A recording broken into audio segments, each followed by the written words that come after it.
Hello' everyone, নমস্কাৰ। আজি মই দেখাবলৈ খুজিছোঁ আমাৰ গাঁওখন। ইমান ভিৰ দেখিছে নহয়। আমাৰ ইয়াত কিন্তু চব জাতৰে মানুহ আছে। আদিবাসী আছে, বেংগলী আছে, আমাৰ কছাৰী আছে, নেপালী আছে, বিহাৰী, মাৱাৰী চবেই আছে। চব জাতিয়ে মানুহ আছে বুলি ক'ব পাৰি। আমাৰ গাঁৱত কিন্তু থাকি বহুত ভাল লাগে। মুছলিম নাই কিন্তু খ্ৰীষ্টানীও আছে। থাকি বহুত ভালেই লাগে ইয়াতে। এইবিলাক যিমান মানুহ আহি আছে এইবিলাক কিন্তু আদিবাসী মানুহ হয়।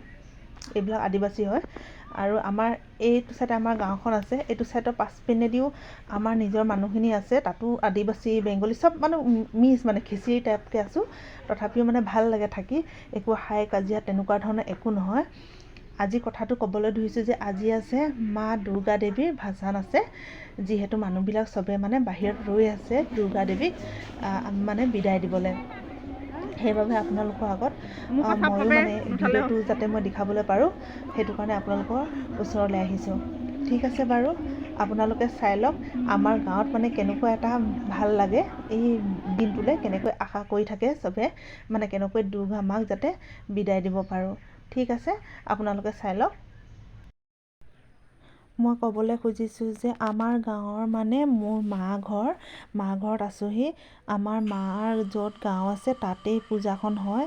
বেলেগ আন ক'তো নগ'লেও হয়, তথাপিও মানে আমি বেলেগলৈও যাওঁ। ইয়াতেই পূজাখন পাতে। চব বছৰে গাঁৱতে পূজা হয়। ঠিক আছে বাৰু, আপোনালোকে চাওকচোন।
এইখনেই হ'ল আমাৰ গাঁওখন।